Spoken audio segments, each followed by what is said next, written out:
Kumar Rokkam Telangana Congress incharge Meenakshi Natarajan Rajya Sabha nomination తిరస్కరణ కాంగ్రెస్ బీజేపీల మధ్య రచ్చరా చేసింది. కుట్రపూరితంగా తిరస్కరించారని కాంగ్రెస్ ఆరోపిస్తుంటే రూల్స్ ప్రకారమే ఈసీ నిర్ణయం తీసుకుందని బీజేపీ చెబుతోంది. మీనాక్షి నామినేషన్ తిరస్కరణపై ఫిర్యాదు చేయడానికి ఢిల్లీలోని ఈసీ కార్యాలయానికి వెళ్లిన కాంగ్రెస్ నేతల బృందాన్ని సెక్యూరిటీ సిబ్బంది అడ్డుకున్నారు. జయరాం రమేష్ తో పాటు కాంగ్రెస్ నేతలను అడ్డుకుని గేట్లకు తాళాలు వేశారు భద్రతా సిబ్బంది.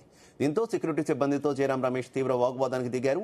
కాగా మీనాక్షి కేసుల ముచ్చట చెప్పిందే ఆ పార్టీ నేతలు అంటూ బాంబు పేల్చారు మధ్యప్రదేశ్ బీజేపీ ఎంపీ. అయితే తెలంగాణలో క్రిమినల్ కేసులు ఉన్నట్టు అఫిడవిట్లో వెల్లడించలేదని ఈసీకి బీజేపీ ఫిర్యాదు చేసింది. ఆస్తుల వివరాలు కూడా తెలపలేదని బీజేపీ ఆరోపించింది. ఇక బీజేపీ ఆరోపణలతో మీనాక్షి నటరాజన్ నామినేషన్ తిరస్కరించారు రిటర్నింగ్ అధికారి. ఇదే అంశంపై ఇవాల్టి మార్నింగ్ డిబేట్ లో మనం చర్చించబోతున్నాం. నాతో పాటు డిబేట్ లో పాల్పంచుకుంటున్నారు భారతీయ జనతా పార్టీ నాయకులు అల్జాపూర్ శ్రీనివాస్ గారు, ఇక బీఆర్ఎస్ పార్టీ నుంచి రామ్మూర్తి గారు, కాంగ్రెస్ పార్టీ నుంచి మిద్దెల జితేందర్ గారు కాసేపట్లో జాయిన్ అవుతారు. ఇక ప్రముఖ ఎనలిస్ట్ బిబి రావు గారు కూడా మనతో పాటు ఉన్నారు. అందరికీ కూడా నమస్కారం. ముందుగా జితేందర్ గారు మీతోనే స్టార్ట్ చేస్తున్నా. జితేందర్ గారు, అసలు ఏం జరిగింది మీనాక్షి నటరాజన్ గారి నామినేషన్ తిరస్కరణకు సంబంధించి? కంప్లీట్ గా ఇది మీనాక్షి నటరాజన్ చేసినటువంటి తప్పు, కేసుల వివరాలు, అలాగే కొన్ని ఆస్తుల వివరాలు కూడా దాచారు అనేది అటు భారతీయ జనతా పార్టీ నాయకులు కావచ్చు, ఇటు ఎన్నికల సంఘం నుంచి కూడా వినిపిస్తున్నటువంటి వాదన. మీరేమో ఇది కుట్రపూరితంగా జరిగిందని ఏ రకంగా ఆరోపిస్తున్నారు? ముందుగా మీకు ప్యానెల్లో ఉన్న వారందరికీ నమస్కారాలండి. ఇక్కడ ఎవరు కుట్ర చేస్తుండ్రు అనేది క్లియర్ గా కనబడుతుంది. ఒక మహిళ, ఆమెను చూస్తే ఒక 2 జతల బట్టలు తీసుకొని ఎక్కడికైనా పేద ప్రజల కోసం వెళ్ళేటువంటి వ్యక్తి ఆమె బ్రహ్మచారి, ఆమెకు ఎటువంటి ఆశయాలు లేవు. ఆమె మహారాష్ట్రలో ఉన్నటువంటి గాంధీ ఆశ్రమంలో ఎక్కువ ఉంటది. ఆమె ఎవరన్నా తెచ్చి ఏదైనా ఇస్తే కూడా ఎన్ని డబ్బులు అయినా తీసి అని ఇచ్చేది. అలాంటి వ్యక్తి మరి 2009 నుంచి 2014 వరకు ఒక ఎంపీగా పనిచేసింది. దేశవ్యాప్తంగా పేద ప్రజల కోసం పనిచేస్తున్నటువంటి నాయకురాలు, మచ్చలేని నాయకురాలు. మరి ఆమెకు ఆస్తులు కాదండి, బట్టలే ఉండేయండి సరిగ్గా. ఆమెకు దేశ ప్రజల కోసం ఒక వాదేయంగా ఆమె ప్రయాణం చేస్తుంది పేద ప్రజల కోసం. అలాంటి వ్యక్తి దగ్గర ఎక్కడ ఆస్తులు ఉంటాయి, ఎక్కడ పోలీస్ కేసులు ఉంటాయి ఆమె మీద? ఆమె ఎంపీగా వచ్చినటువంటి పెన్షన్ రూపకంగా వచ్చినటువంటి డబ్బుల్ని ఖర్చు పెట్టుకుని ఆమె ముందుకు పోతుంది. ముఖ్యంగా ఇక్కడ గమనించాల్సిన, దేశ ప్రజలంతా గమనిస్తున్నారు, ఇంత ఆశ ఎందుకండి బీజేపీ వాళ్లకు? దాదాపుగా 23 నుంచి 24 రాష్ట్రాలని కైవసం చేసుకున్నారు. మధ్యప్రదేశ్ లో వాళ్ళు కేవలం 230 మంది శాసనసభ్యులుంటే అందులో వారికి 2 రాజ్యసభ సీట్లు వచ్చే అవకాశం ఉంది. ఆ కాంగ్రెస్ పార్టీకి ఆల్రెడీ 66 సీట్లు విధానసభకు సంబంధించినటువంటి సీట్లు ఉండగా అక్కడ ఒకటే ఒక క్యాండిడేట్ ని మేము పెట్టడం తోటి వాళ్ళు అత్యాశకు పోయి 3 రాజ్యసభ సీట్లు ఎట్లా పెడతారండి? ఇది అత్యాశ కాకుంటే ఏందండి? ఒక మహిళ దేశవ్యాప్తంగా పేద ప్రజల కోసం పనిచేస్తుందనే ఒక కుట్రతో, కుతంత్రంతో చేసినటువంటి ఈ అభియోగం అండి ఇది. ఆమెపై కేసులు ఏముంటాయండి? అక్కడ ఏ రకంగా వాళ్ళకు ఒక 3వ వ్యక్తి గెలవాలంటే 10 శాసనసభ్యులు రావాలి. ఇంకా ఎంత ఆశ అండి? దేశంలో అసలు ఏమి దేశాన్ని విచ్ఛిన్నం చేయాలనుకుంటున్నారా ఈ బీజేపీ ప్రభుత్వం, మోడీ గారు? మరి ఇంత దౌర్భాగ్యమైన పరిస్థితి, ఒక రాజ్యసభ సీటు ఒక మహిళకు కూడా వదలలేని వాళ్ళు ఈ మహిళల కోసం ఏం పని చేస్తారండి? దేశంలో ఆకాశంలో సగం అన్నట్టుగా మహిళల కోసం 33% రిజర్వేషన్ తీసుకొస్తామని ఆ బిల్లును అట్లే పాడు చేసిండ్రు.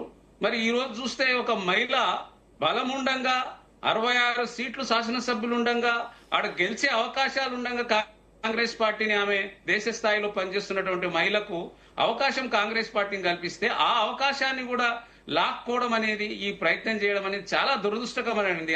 అందరు ఖండించాల్సిందే ఈ విషయాన్ని. ఎక్కడండి ఇప్పుడు ఏదైనా విషయాలు ఉంటే, నామినేషన్స్ లో ఏదైనా ప్రాబ్లమ్స్ ఉంటే దాన్ని పిలుచుకొని సరి చేయాల్సిందండి. రాజ్యాంగ ప్రకారంగా ఉన్నటువంటి హక్కుల్ని కాపాడాలండి. ఇది అందరూ ఈసీ మరి ఎట్లా తయారైపోయిందంటే, ఈసీ ఇప్పుడు మొన్నటి వరకు ఓటు చోరీ చేసిండ్రు, ఇప్పుడు సీట్ చోరీ చేస్తున్నారు. ఇది చాలా దుర్మార్గమైనటువంటి ఆలోచన. దేశవ్యాప్తంగా అనేక రాష్ట్రాలలో ప్రభుత్వాల్ని లాక్కోవడం, నాయకుల్ని లాక్కోవడం, ప్రతిపక్షం ఉన్నటువంటి కేజ్రీవాల్ ని మొదలు పెడితే మమతా బెనర్జీ వరకు కేసులు పెట్టడం, రాష్ట్రాలు లాక్కోవడం ఎంత దుర్మార్గమైన ఆలోచన అండి. అందరూ ఆలోచన చేయాలి. ఇది దేశంలో ప్రతిపక్షం లేకుండా ఉండాలి, ప్రశ్నించే గొంతులు ఉండకుండా. అంటే ఈ రోజు చూడండి ఏమైంది? ఆ కాక్రోచ్ జనతా పార్టీని మొదలుపెట్టిండి. ఈ రోజు యువత చూడండి దేశాన్ని ఏం చేయాలనుకుంటున్నారు? వీళ్ళు చేసే విధానాలు చూస్తుంటే ఉన్నటువంటి యువత మహిళలు అంతా అసహించుకునే పరిస్థితికి వస్తుంది. దేశంలో ఉన్నటువంటి ప్రతిపక్షం కూడా ఉండకూడదు అన్నట్టుగా ఆలోచనలు చేస్తున్నటువంటి మోడీ గారి ఆలోచన అనేది చాలా దురదృష్టకరమైనది. దీనైతే సభ్య సమాజం ప్రతి ఒక్కరు ఖండించాలి. శ్రీనివాస్ గారు నా ఆడియో క్లియర్ గా ఉందా? క్లియర్ ఉంది. శ్రీనివాస్ గారు గుడ్ మార్నింగ్. ఏంటి అసలు మీనాక్షి నటరాజన్ గారి నామినేషన్ తిరస్కరణకు సంబంధించి మీ మీద కాంగ్రెస్ పార్టీ తీవ్ర ఆరోపణలు చేస్తున్నటువంటి పరిస్థితి. నిన్నటిదాకా ఓట్ల చోరీ ఆరోపణ చేశారు, ఇప్పుడు సీట్ల చోరీ కూడా మీరు చేస్తున్నారు అనేది వారు చేస్తున్నటువంటి ఆరోపణ. అసలు కేసే లేదు తెలంగాణలో మీనాక్షి నటరాజన్ మీద. లేని కేసులు ఏ రకంగా చూపిస్తారు? ఆమెకు అసలు ఆస్తుపాస్తులు అంటూ ఏమీ లేవు, ఆమె ఉండేదే ఆశ్రమంలో. ఆస్తులు ఏ రకంగా చూపిస్తారు అనేది కాంగ్రెస్ నాయకులు ప్రశ్నిస్తున్నారు. ఏంటి మీ దృష్టికి వచ్చినటువంటి అంశాలు ఏంటి ఈ అంశంలో?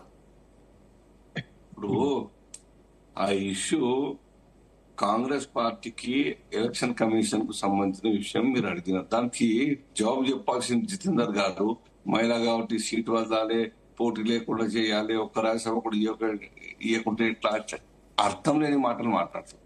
కంప్లైంట్ ఇన్ఫర్మేషన్ వచ్చిన తర్వాత కంప్లైంట్ ఇస్తే ఎలక్షన్ ఆఫీసర్స్ రిటర్నింగ్ అధికారులు చూసి అది కన్ఫర్మ్ చేసుకుని ఆ యొక్క నామినేషన్ తిరస్కరించినారు. దాంట్లో తప్పేం లేదు. మా రోల్ ఉందా అందులో ఏమన్నా ఉన్నది కదా? ఎట్లా పెడతారన్నాడ? బలమే లేదు కదా, బలమే లేదన్నాడ మీకు. ముగ్గురు గెలిచే బలమే లేదు మీకు ఆడ. ఒక్క నిమిషం జితేంద్ర గారు, గెలిచే వాళ్ళు లేకున్నా, మాకు బలం ఏం లేకున్నా, ఒక్క ఓటు లేకున్నా, ఒక ఎమ్మెల్యే లేకున్నా, ఎవరైనా కానీ కాంపిటెంట్ పర్సన్ కంప్లైంట్ ఇస్తే ఆ కంప్లైంట్ లో ఆధారాలు ఉన్నప్పుడు కన్ఫర్మ్ చేసుకుని రిజెక్ట్ చేస్తారు. మీరు కూడా కంప్లైంట్ ఇవ్వచ్చు, నేను కూడా కంప్లైంట్ ఇవ్వచ్చు. ఎమ్మెల్యేలు ఇవ్వాలనే లేదు. వారు ఇచ్చినట్టు నామినేషన్ పత్రాల్లో తప్పుడు సమాచారం, లేదంటే ఆస్తుల వివరాలు ఇవ్వకపోవడం, కేసులు దాచిపెట్టడం, ఇవన్నీ కూడా వాస్తవాలు అయితే రిజెక్ట్ అవుతుంది. ఇది కొత్తగా కాదు. రాజకీయ పార్టీలుగా, కార్యకర్తలుగా మనకు అందరికి కూడా తెలుసు.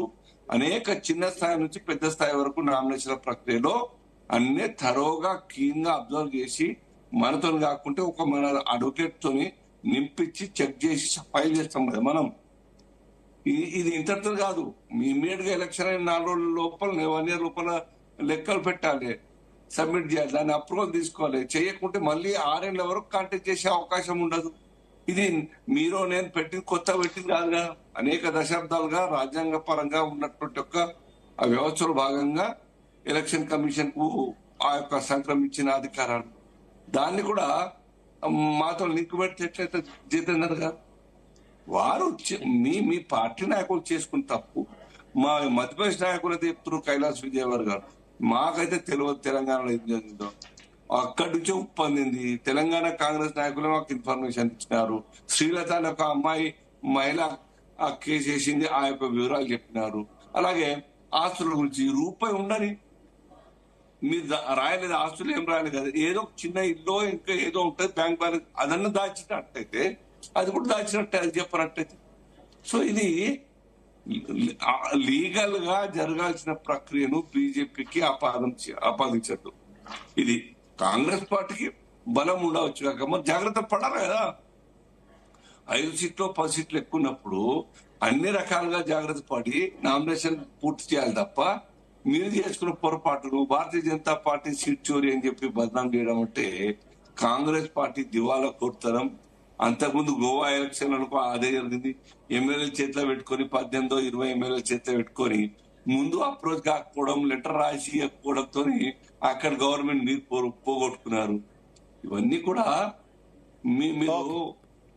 మీరు నడపలేని పార్టీని నడపలేని యొక్క అసక్తులుగా ఉన్నటువంటి ఒక ఉదాహరణ కళ్ళ ముందు కనబడతా ఉంది. Right, okay. రామోద్ గారు నా ఆడియో క్లియర్ గా ఉందా? క్లియర్ అండి. రామోద్ గారు, మీరు ఏ రకంగా చూస్తున్నారు? బీఆర్ఎస్ పార్టీ వివాదాన్ని ఏ రకంగా చూస్తుంది? కేవలం బీజేపీ అలాగే కాంగ్రెస్ మధ్య జరుగుతున్నటువంటి పరిణామాలుగానే చూస్తారా, లేదంటే కాంగ్రెస్ ఇంటర్నల్ ఇష్యూగా చూస్తారా? అసలు ఏం జరిగింది అనుకుంటున్నారు? వెన్నుపోటుగా చూస్తున్నామండి. అసలు ఇంకోటి ఏంటంటే జరిగిన అంశాలు కూడా రాజ్యసభ ఎన్నికల్లో ఒక అభ్యర్థి నామినేషన్ తిరస్కరణ అంటే చిన్న విషయం కాదు. ఇంకోటి ఆ రాష్ట్రంలో ఉన్న ఆ కాంగ్రెస్ పార్టీకి, దాంతో పాటు అభ్యర్థికి కూడా వాస్తవంగా నష్టం జరిగిందని మనం అనుకోవచ్చు. అదే విధంగా మీనాక్షి నటరాజన్ విషయంలో ఏం జరిగిందన్నది కైలాష్ గారు అంటే ఆ రాష్ట్ర మంత్రి క్లియర్ గా చెప్పడం జరిగింది. మాకు ఎవరిస్తారు సమాచారం, మాకు తెలంగాణ నుంచే వచ్చింది, ఒక కాంగ్రెస్ నాయకుడు మాత్రమే ఇవ్వడం జరిగింది అని కూడా క్లియర్ చెప్పడం జరిగింది. వివి రావు గారు కొంచెం డిస్టర్బ్ చేయకండి. వివి రావు గారు దయచేసి మీరు మాట్లాడకండి. ఇప్పుడు వాస్తవాలు ఏంటంటే ఇప్పుడు జరుగుతున్న వాస్తవాలు కూడా రిటర్నింగ్ అధికారి తిరస్కరించడం, దాని తర్వాత అఫిడవిట్ లో కూడా సంబంధించిన పూర్తి వివరాలు కేసుకు సంబంధించి క్లియర్ గా ఇవ్వలేదని, అదే విధంగా ఆస్తులు కూడా దాచిపెట్టారని క్లియర్ గా మాట్లాడినప్పుడు, సరే కాంగ్రెస్ నాయకుడు మాట్లాడినప్పుడు మాటలు నేను సమాధానం చెప్తాను. ఆమెకు బ్రహ్మచారి, ఆమెకు ఎలాంటి ఆశయాలు లేవు అంటే ఇక్కడ ఆశయాలు ఉన్నోళ్లే ఆమెకు వెన్నుపోటు పొడిచిల్లు. రాష్ట్రంలో ఆశయాలు ఉన్న వ్యక్తి అదే విధంగా నేను తొక్కుకుంటూ వచ్చినా, తన్నుకుంటూ పోయినా, ఒక్కొక్కరిని పండబెట్టి తొక్కుతా అన్న అంశాలు కూడా మనం దీన్ని పరిగణలోకి తీసుకోవాలి. అదే విధంగా కనీసం కూడా బట్టలు కూడా లేవంటే ఇక్కడ ముఖ్యమంత్రి అనే వ్యక్తి, అదే విధంగా హోంమంత్రి ఏ విధమైన బట్టలు దొరుకుతాండి, ఎంత కాస్ట్లీ బట్టలు దొరుకుతాండి, ఎంత షూస్ కూడా ఆయన బట్టల కాంచెలు, చెప్పుల కాంచెలు ఎంత కాస్ట్ అన్నది కూడా చూసుకుంటే అవి అర్థమైతాయి. అదే విధంగా రాహుల్ గాంధీ మొన్నటికి మొన్న, ఎందుకంటే మొన్న జరిగిన లాస్ట్ ఎలక్షన్స్ లో, ఎంపీ ఎలక్షన్స్ లో, దేశంలో జరిగిన ఎంపీ ఎలక్షన్స్ లో భారత్ జూడో యాత్ర చేసిండు. ఈయన మాత్రము మోడీతో జూడో యాత్ర చేస్తున్నాడు. ఏదైతే రేవంత్ రెడ్డి క్లియర్ గా చెప్పడం కూడా జరిగింది, మేరేసే జూడో సబ్ కుచ్ హో జాయేగా, తుమ్ కిదర్ జానా బోల్తో ఉదర్ లేకే జాతా అన్నాడు. ఇప్పుడు ఆల్రెడీ జుడిగాయా అన్నది క్లియర్ గా అర్థమవుతున్నది. ఇంకోటి ఏంటంటే లీగల్ టీం, అదే విధంగా ఈ అంశంలో లీగల్ టీం ఫెయిల్, అదే విధంగా పార్టీ సీనియర్లు అక్కడ ఉన్న మధ్యప్రదేశ్ సంబంధించిన వాళ్ళది ఫెయిల్, అదే విధంగా సొంత పార్టీకి సంబంధించిన నేతల వెన్నుపోటు కూడా దీనికి కారణం అని చెప్తున్నాం. అదే విధంగా దీనికి తోడు తెలంగాణలో ఉన్న తోడేలు దెబ్బ అని కూడా చెప్తున్నాం. ఎందుకంటే ఇది మామూలు తోడేలు కాదు.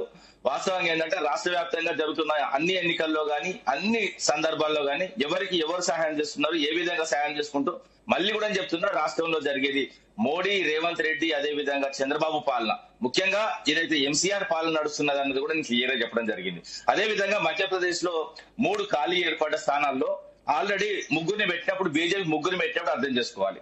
3 స్థానాల్లో తరుణ్ చాంగనవరు, అదే విధంగా రజనీష్ అగర్వాల్ అనేది, అదే విధంగా మనీష్ కేవట్. ఎందుకంటే ఈ 3వ స్థానము, ఈ 3వ స్థానంలో ఈ ముగ్గురిని పెట్టినప్పుడు అర్థం చేసుకోవాలి. ఇంకా బలబలాల గురించి కూడా కాంగ్రెస్ మిత్రుడు చెప్పింది వాస్తవంగా తప్పు. ఎందుకంటే వాళ్ళకి ఇంత 163 సీట్లు అన్నాడు, 163 సీట్లు లేవు. ఆల్రెడీ అందులోకి వెళ్ళి ఎందుకంటే వాళ్ళు బీజేపీ వాళ్ళకు పెరిగినాయి 163 నుంచి వెళ్ళి, అదేవిధంగా కాంగ్రెస్ 66 అన్నాడు, 66 కాదు 66 నుంచి 3 పోయిలు, ఆ 3 పోయి డైరెక్ట్ బీజేపీలో జాయిన్ అయ్యారు. ఎందుకంటే 2024లోనే కొంతమంది ముగ్గురు పార్టీ చేంజ్ కావడం జరిగింది. దాన్ని సవరించుకోవాలి. ఎందుకంటే ఇప్పుడు వాళ్ళ బలాన్ని ఇక్కడ ఇప్పుడు పార్టీ ఫిరాయింపులు జరగలేదు, మొత్తం తెలంగాణలో జరిగింది 69, 67, 63, 64 నుంచి కూడా జరిగిన విషయాలు కూడా తెలుసుకోవాలి. అదే విధంగా చాలా అంశాలు మాట్లాడుకుంటే, ఎందుకంటే ఇప్పుడు మూడింటికి సంబంధించి క్లియర్ గా మెజార్టీ, ఎందుకంటే ఒకటి కాంగ్రెస్ గెలవాలి, 2 వాస్తవంగా బీజేపీ గెలవాలి. కానీ ఇక్కడ జరుగుతున్న అంశాలు ఏంటంటే ఇప్పుడు ఈ వెన్నుపోటు ద్వారా ఇప్పుడు ముఖ్యంగా డైరెక్ట్ వెంటనే లబ్ధి చేకూరేది బీజేపీ పార్టీ. సో జరిగిపోయింది. అదే విధంగా 3 స్థానాల్లో వెన్నుపోటు ఎవరు పొడిచారనుకుంటున్నారు తెలంగాణ నుంచి అనేది బీజేపీ ఏదో అలిగేషన్ చేస్తుంది అనుకోవచ్చు కదా. కాంగ్రెస్ నిలకట్టంలో పెట్టడానికి మాకు కాంగ్రెస్ నుంచే వచ్చింది, తెలంగాణ కాంగ్రెస్ నుంచి వచ్చింది, ఇలాంటి ఏవో వ్యాఖ్యానాలు చేస్తూ ఉండొచ్చు కదా. ఇప్పుడు అక్కడ మధ్యప్రదేశ్ సంబంధించిన వాళ్ళు మిగతా రాష్ట్రాల్లో చెప్పొచ్చు కదా. ఇప్పుడు చాలా రాష్ట్రాలున్నాయి, అంటే కాంగ్రెస్ పాలిత రాష్ట్రాలు 3 ఉన్నాయి. ఆ 3 రాష్ట్రాల్లో ఏదో ఒక రాష్ట్రం, కర్ణాటక పేరు చెప్పొచ్చు కదా, హిమాచల్ ప్రదేశ్ పేరు చెప్పొచ్చు కదా, తెలంగాణ పేరు పర్టికులర్ గా ఏం చెప్పిళ్ళు అంటే తెలంగాణలో జరుగుతున్న అంశాలు కూడా చూసుకోవాలి కదా. ఇప్పుడు ఏంటంటే ఇప్పుడు ఓన్లీ మా తెలంగాణ నుంచి వచ్చిన సమాచారం అంటే అర్థం చేసుకోవాలి. వాళ్ళు క్లియర్ గా మనం చెప్పిన అంశాలు మనం బేరేజ్ వేసుకుంటే జరుగుతున్నది కూడా చూసుకోవచ్చు. ఎందుకంటే మొన్నటికి మొన్న మోడీ సభ అయింది. మోడీ సభ అయిన తర్వాత మీరేసి జూడో అన్నాడు, అవి జుడిగా అన్నది అర్థమవుతున్నది. అంతే తప్ప కానీ ఇక్కడ పర్టికులర్ పెద్ద బలమైన నాయకుడు కాదు. ఇంకోటి ఏంటంటే ఇప్పుడు ఇక్కడ రాష్ట్రంలో హోంమంత్రికి సంబంధించిన అంశం ఉన్నది కాబట్టి ఇక్కడ హోంమంత్రి ఎవరన్నది కూడా మనం చర్చించుకోవాలి. ఇప్పుడు ముఖ్యమంత్రి స్వయాన హోంమంత్రి కాబట్టి దానికి సంబంధించిన సమాచారం ఎవరి దగ్గర ఉంటది. ఇప్పుడు కేసులకు సంబంధించిన అంశం ఎవరి దగ్గర ఉంటది, ఖచ్చితంగా హోమ్ మినిస్టర్ దగ్గరనే ఉంటది. ఆ హోమ్ మినిస్టర్ తప్ప ఇంకెవరు ఇయ్యరు. ఇంకోటి ఏంటంటే అక్కడ జరిగిన విషయాలు కూడా మీరు కులంకషంగా చూసుకోండి.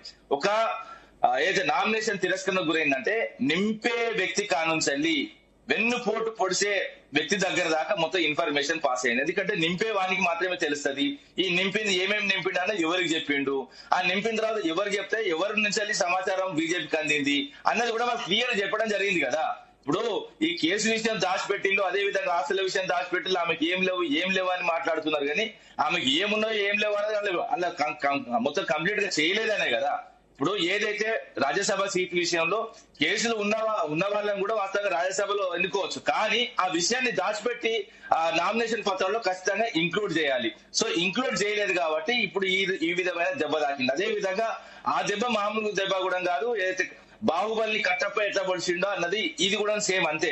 నటరాజన్ గారిని పొడిచింది 100% రేవంత్ రెడ్డి. ఇందులో అనుమానం కూడా లేదు, ఇందులో దాచిపెట్టుకోవడం కూడా ఏం లేదు. Right, okay. వివిరావు గారు నా ఆడియో క్లియర్గా ఉందా మీకు? మ్యూట్ లో ఉన్నారా? మ్యూట్ చేయండి వివిరావు గారు. చెప్పండి. నమస్తే వివిరావు గారు, మీరేం చెప్తారు? ఏం జరుగుతుంది అనుకుంటున్నారు అసలు మీనాక్షి నటరాజన్ వ్యవహారంలో? సీట్ల చోరీకి భారతీయ జనతా పార్టీ పాల్పడింది అనేది కాంగ్రెస్ ఆరోపణ. కావాలని భారతీయ జనతా పార్టీ ఏ రకంగా అయితే చెప్తుందో ఎన్నికల సంఘం కూడా ఆ రకంగానే తానా అంటే తందానా అనే రకంగా వ్యవహరిస్తుంది అని తీవ్రమైనటువంటి ఆరోపణలు చేస్తున్నటువంటి సిచ్యువేషన్. ఒప్పుకుంటారా? ఇప్పుడు పీపుల్స్ రిప్రజెంటేషన్ యాక్ట్ ప్రకారంగా ఎనీ నామినేషన్ ఫైల్ చేసినప్పుడు సమాచారము దాచిపెట్టకూడదు అనేది వాళ్ళు పెట్టిన నిబంధన అయినప్పటికీ కూడా ఆ సమాచారము ఇప్పుడు ప్రస్తుతం ఉన్న పరిస్థితిలో ఒక కంప్లైంట్ ఫైల్ చేసిన దాని మీద కోర్టు ఒకవేళ ఏమైనా కన్విక్ట్ అంటే ఆమెకి ఏమైనా ఒక నిర్దిష్టమైనటువంటి వాళ్ళ యొక్క జడ్జిమెంట్ ఏమైనా ఇచ్చారా లేదా, లేకపోతే ఊరికే కంప్లైంట్ మీదనే జరుగుతుందా? కంప్లైంట్స్ మీదనే ఇది జరుగుతుందంటే పిఆర్పి యాక్ట్ లో స్పెసిఫిక్ గా అంటే ఒక వ్యక్తి మీద ఒక ఆరోపణ వచ్చిన తర్వాత ఆ ఆరోపణకు సంబంధించినటువంటి నిజ నిర్ధారణ అనేది ఒక పోలీస్ స్టేషన్ లో గాని లేదా ఒక కోర్టులో గాని జరిగినప్పుడు దాని యొక్క వెయిటేజ్ ఉంటది జనరల్ గా. కానీ ఇక్కడ వీళ్ళు చెప్పడం ఏంటంటే అలాంటిది ఏం కన్విక్షన్ ఏం కాలేదు, కోర్టులో కూడా అలాంటి నిర్ధారణ కాలేదు, ఇంకా ప్రాసెస్ లో ఉంది అని చెప్తా ఉన్నారు.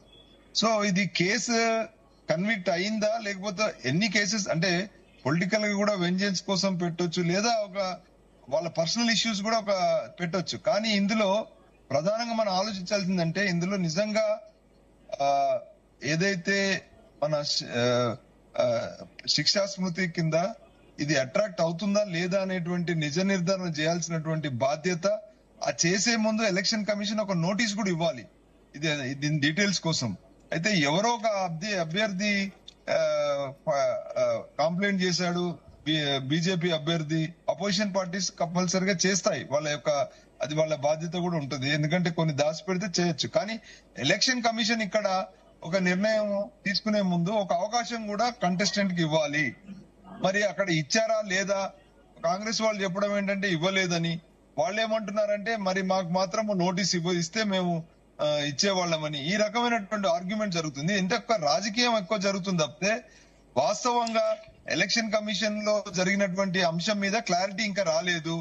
మరి వీళ్ళు వెళ్ళినప్పుడు, వీళ్ళు కాంగ్రెస్ పార్టీ వాళ్ళు వెళ్ళినప్పుడు అక్కడ ధర్నా చేస్తున్నప్పుడు కనీసం ఎలక్షన్ కమిషన్ ఇంత పెద్ద ఇష్యూ కాబట్టి లోపలికి పిలిస్తే తప్పేం లేదు. ఎందుకంటే దాన్ని అంత పొలిటికలైజ్ అంటే రాజకీయ పార్టీలో అధికారంలో ఉన్న బీజేపీకి పొలిటిక్స్ అవసరము, ఇక్కడ కాంగ్రెస్ కు అవసరం, కానీ ఎలక్షన్ కమిషన్ కి ఏం అవసరం ఉంటది? ఉండకూడదు. కాబట్టి డెఫినెట్ గా కంటెస్టెంట్ కి ఎలాంటి ఛాన్స్ అంటే ఊరికే రిజెక్ట్ చేసినటువంటి ఒక అపవాదం అనేది ఎలక్షన్ కమిషన్ మీద ఉండకూడదు. చీఫ్ ఎలక్షన్ కమిషనర్ పిలిచి ఒక ప్రధాన ప్రతిపక్షాన్ని పిలిచి మీకు ఏమి ఇబ్బంది అయ్యా చెప్పండి అని ఆయన ఎక్స్ప్లెయిన్ చేయాల్సినటువంటి బాధ్యత కూడా ఉంటది. కానీ మరి ఎక్కడ ఇది మిస్ అయిందో నాకు అర్థం కావట్లేదు. కనీసం ఇప్పటికైనా కూడా ఎలక్షన్ కమిషన్ వీళ్ళకి ఒక అవకాశం ఇస్తే బాగుంటది. లేకపోతే ఏమవుద్దంటే ఇది ఎలక్షన్ కాకముందు ఎలక్షన్ రిజల్ట్స్ డిక్లేర్ చేసినట్టు ఉంటది. బయటనే మీడియాలోనే సోషల్ మీడియా కథనాల ద్వారానే ఒకడు గెలిచాడు ఓడిపోయాడు అనేటువంటి ఈ యొక్క విష సంస్కృతి ఇది కరెక్ట్ కాదు. డెఫినెట్ గా ఎలక్షన్ కమిషన్ అపోజిషన్ పార్టీని పిలవాలి, లోపలికి పిలిచి పూర్తి వివరాలు వాళ్ళు చెప్పాలి, వీళ్ళకి ఒక అవకాశం ఇవ్వాలి. వాళ్ళు వాస్తవంగా మాకు వచ్చిన కంప్లైంట్ ఈ రకమైనటువంటి పరిస్థితుల్లో వచ్చింది, మీకు ఒక అవకాశం ఇస్తున్నాము, మా రూల్స్ కు లోబడి మేము పనిచేస్తాము అని చెప్పాల్సినటువంటి బాధ్యత ఎలక్షన్ కమిషన్ మీద.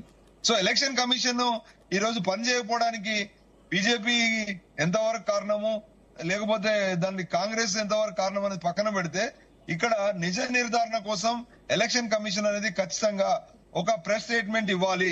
ఇవాళ ఏదైతే అపవాదు కాంగ్రెస్ పార్టీ ఎలక్షన్ కమిషన్ మీద చేస్తుందో ఆ ఎలక్షన్ కమిషన్ యొక్క క్రెడిబిలిటీ పడిపోతుంది, ఎలక్షన్స్ కి శాంటిటీ ఉండదు. వాళ్ళు ఊరికే ఒక నోటీస్ ఇవ్వడం కాదు, బహిర్గతంగా ఒక ప్రెస్ నోట్ ద్వారా ఇవ్వాలి. దీంట్లో మేము చేసినటువంటి నటరాజన్ రిజెక్షన్ అనేది ఇది ఒక పూర్తిగా ఆధారాలతో నేను చేశాము, లేదా మేము ఒక అవకాశం ఇచ్చాము, అయినా కూడా వాళ్ళు నిరూపణ చేసుకోలేదు. ఏదో ఒక విధమైనటువంటి క్లారిటీ, ఖచ్చితమైనటువంటి క్లారిటీ ఇవ్వాల్సినటువంటి బాధ్యత ఎలక్షన్ కమిషన్ మీద ఉంది. కానీ ఇవాళ ఎలక్షన్ కమిషన్ నోరు మూసుకోవడం వల్ల ఈ కథనాలన్నీ వస్తున్నాయి. ఇది కరెక్ట్ కాదు. ఇది విష సంస్కృతి. నేను చెప్పదలుచుకున్నా. దానికి కాంగ్రెస్ కారణమా బీజేపీ కారణమా అనేది తర్వాత పక్కన పెడితే, ఎలక్షన్ కమిషన్ మాత్రం తక్షణమే వీళ్ళకి ఒక అవకాశం ఇవ్వడమా లేదా ప్రెస్ నోట్ ద్వారా వివరాలు తెలియపరచడం అనేది చేయాలి. చేయకపోతే ఈ రకమైనటువంటి అపవాదులకు, ఈ రకమైనటువంటి ఈ సోషల్ మీడియా కథనాలకు వాళ్లే ఊతం ఇచ్చి తెరదీసినట్టు అవుతుందని నేను చెప్పదలుచు. Right, okay. జితేందర్ గారు జరిగిన కుట్ర అంతా కూడా తెలంగాణ నుంచే జరిగింది, అందులోనూ కాంగ్రెస్ పార్టీ నుంచే జరిగింది. అసలు కేసు ఏంటో కూడా పూర్తిగా తెలియనటువంటి ఈ అంశాన్ని భారతీయ జనతా పార్టీ నాయకులు, మధ్యప్రదేశ్ నాయకుల దృష్టికి తీసుకొచ్చిందే తెలంగాణ కాంగ్రెస్ నాయకులు. ఇది అక్కడ భారతీయ జనతా పార్టీ నాయకులు ఆరోపిస్తుందైనా ఇక్కడ మన ప్యానెల్లో ఉన్నటువంటి రామ్మూర్తి గారు చెప్తుందైనా సరే, ఏంటి మీ కుట్ర కోణాలు మీదే ఇక్కడి నుంచే ఇంటర్నల్ గా పార్టీ నుంచే జరిగాయా? మీనాక్షి నటరాజన్ గారి మీద ఎవరికి ఉంటుంది అంత ద్వేషం తెలంగాణ కాంగ్రెస్ లో?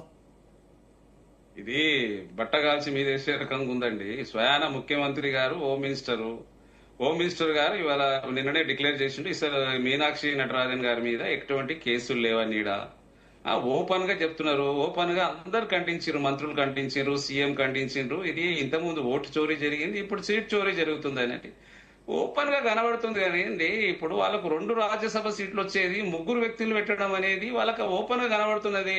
అక్కడి నుంచి శాసనసభ్యుల్ని తరలిస్తుంటే ఎయిర్పోర్ట్ లో ఇబ్బందులు పెట్టడం, అనేక రకాలుగా ఇబ్బందులు పెట్టేసి అక్కడ ఆమె మీనాక్షి గారు ఒక పేద ప్రజల కోసం ట్రైబల్ తెలంగాణలో కేసు లేదు ఎట్లా చెప్తారండి జితేందర్ గారు? ఏ బేసిస్ తో చెప్తున్నారు మీరు? బాబు ఒక నిమిషం ఆగు. బాబు కాదండి, బాబు కాదు, ఇక్కడ బాబులు ఉండరు. ఇప్పుడు ఇక్కడ బాబులు ఉండరు. నా మాట వినండి. డిబేట్ లోకి వచ్చినప్పుడు చిన్నోళ్ళు పెద్దోళ్ళు కాదు, నా మాట వినండి.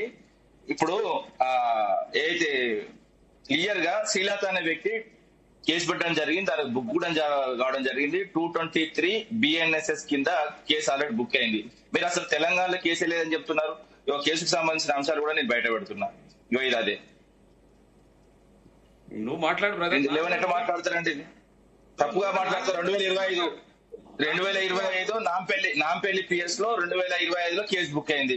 తెలంగాణలో కేసులు ఎట్లా బుక్ అయిస్తున్నారు? నువ్వే మాట్లాడు, నాది నువ్వే మాట్లాడు. మరి నేను మాట్లాడేటప్పుడు రామత్ గారు ఒక్క నిమిషం ఆగండి. ఆయన కంటిన్యూ. జితేందర్ గారు కంటిన్యూ. రామత్ గారు నేను మీకు అవకాశం ఇస్తాను, అప్పుడు మీరు చెప్తారు. కానీ ప్లీజ్ జితేందర్ గారు కంటిన్యూ. ఎందుకు పడాలని చెప్పుకుంటారండి? ప్యానల్ లో ఉన్నారు జితేందర్ గారు కంటిన్యూ ప్లీజ్. అందరం విజ్ఞులమే అబద్ధాలు ఆడద్దు. ఇంతకుముందు పార్టీ ఫిరాయింపు చేసిన 3కి సంబంధించి ఎమ్మెల్యేల వివరాలు కూడా తెలియదు. మీరు గెలిచింది 163 అని చెప్తున్నారు. 163 మంది ఉన్నారు. రవి దగ్గర కూడా ఫిరాయింపుని ఆమోదించిర్రా? నీకు తెలుసా ఎవరు ఆమోదించిర్రా? వాళ్ళు చేరిపోయినట్టుగా 163 మంది ఆల్రెడీ బీజేపీ వాళ్ళు ఉన్నారు. మీరు అంతా 66 గెలిచి 66 3 వేలు 63 మంది ఉన్నారు. 63 మందికి సంబంధించి మీరు ఏమన్నా, నేను అడుగుతున్నా, మీరేమన్నా పార్టీ ఫిరాయింపులకు సంబంధించి కేసులు పెట్టిల్లా? లేదు మధ్యప్రదేశ్ లో నీకు మీరు పెట్టిల్లా కేసు? నీకు ఇస్తాను, నువ్వు అప్పుడు ఒక్క నిమిషం రామత్ గారు ప్లీజ్. జితేందర్ గారు కంటిన్యూ. ఇలా మాట్లాడితే ఎలా మాట్లాడాలండి? ఇప్పుడు మీరు ఆపకపోతే నేనేం మాట్లాడాలి? తనే మాట్లాడమను. ఇప్పుడు చెప్పండి. వివరాలు తప్పు చెప్పినప్పుడు ప్లీజ్ రామత్ గారు మాట్లాడు స్వామి. నువ్వు మాట్లాడప్పుడు ఇట్లా మాట్లాడు జితేందర్ గారు. మీరు ఆ బీజేపీ కుమ్మక్కై మాట్లాడుతుర్రా? మరి ఏమనుకోవాలి? కేసులే ఇంకా బీజేపీ మాకెక్కడ తీసుకొస్తాం? మీరు 23 నేను 23 వరకు ఏమన్నా?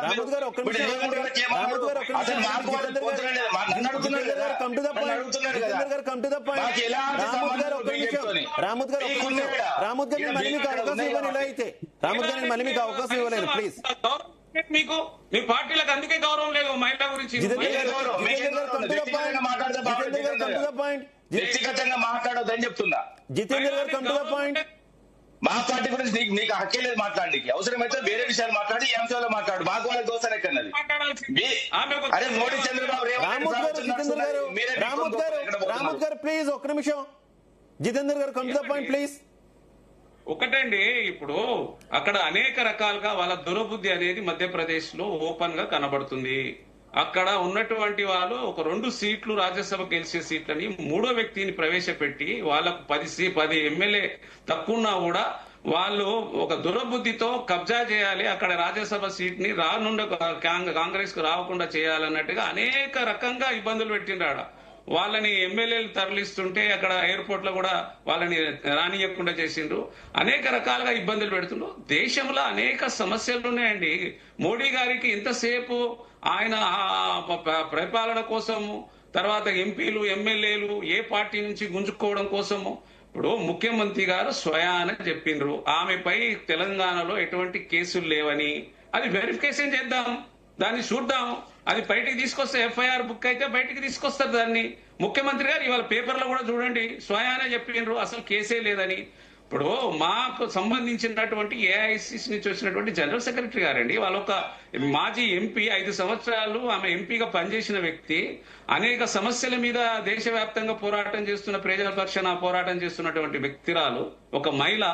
ఈ రోజు ఆమె ఒక బాగా పనిచేస్తుంది కాబట్టి ఆమెని మధ్యప్రదేశ్ నుంచి ఏ విధంగా దాన్ని తొక్కేయాలనే ప్రయత్నం చేస్తున్నారు. మన రాష్ట్రం నుంచి ఎవరో ఒకరు అందించిండ్రంటే ఎవరో బయట పెట్టండి. మా రాష్ట్రం నుంచి మాకు సంబంధించినటువంటి ఇన్ఛార్జ్ మీద మేమెందుకు చేస్తాం ఆ విధంగా? మాకు కావాల్సింది మాకు ప్రశ్నించి గొంతు, ఇక్కడ దేశంలో జరుగుతున్నటువంటి అన్యాయాల అక్రమాలని ప్రశ్నించే గొంతులు కావాలి కదా మాకు రాజ్యసభలో కూడా. కాబట్టి మేమెందుకు చేస్తాము, మా ముఖ్యమంత్రి ఎందుకు చేస్తాడు? ఇది అనవసరంగా బట్టగాల్సి మీదే వేసే విధంగానే ఉంది. ఇదంతా తప్పు మాట, తప్పు వార్తలు.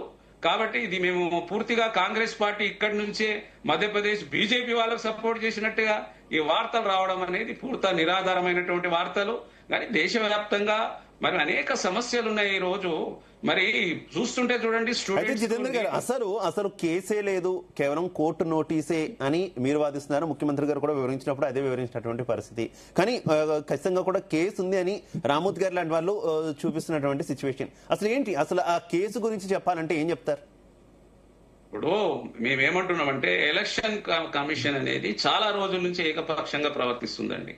ఇప్పుడు ఓట్ చోరీ విషయంలో కూడా అనేక సందర్భాలలో రాహుల్ గాంధీ గారు అనేక రాష్ట్రాలలో ఈ విషయాన్ని ఎత్తి చూపారు. ఎందుకంటే ఇప్పుడు ఉన్నటువంటి రాజ్యాంగం పరంగా ఉన్నటువంటి ఒక అసెట్, ఒక హక్కు అండి మన ఓటు హక్కు అనేది.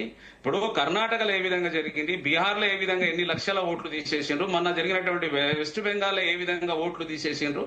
ఈ ఓట్లు చోరీ విషయం అనేది బహిరంగంగా రాహుల్ గాంధీ గారు చెప్తానే ఉన్నారు. అదేవిధంగా ఈ చూస్తున్నాం కదా, దేశవ్యాప్తంగా అనేక సమస్యలు ఉన్నాయి. 70 సార్లు పేపర్ లీక్ అయిపోయిందండి ఈ 12 సంవత్సరాలలో. మరి దాన్ని పట్టించుకోరు. మొన్ననే జరిగినట్టు 28 లక్షల మంది దానికి రాస్తే ఈ రోజు వాళ్ళ భవిష్యత్తు అంతా పాడైపోతుంది. ఈ రోజు దేశంలో ఉన్నటువంటి యువత కాక్రోచ్ జనతా పార్టీ అన్నట్టుగా పెట్టి 2 కోట్ల మంది మెంబర్షిప్ చేసి అలజడి సృష్టిస్తున్నారు. ఏం జరుగుతుంది అనేది వాటిని అటెన్షన్ దూరం చేయడం కోసం, ప్రజా సమస్యల విషయంలో దూరం చేయడం కోసం చేస్తున్నది తప్ప దేశం ఎటుపోతుంది, రూపాయి విలువ పడిపోతుంది, పెట్టుబడులు రావట్లేదు.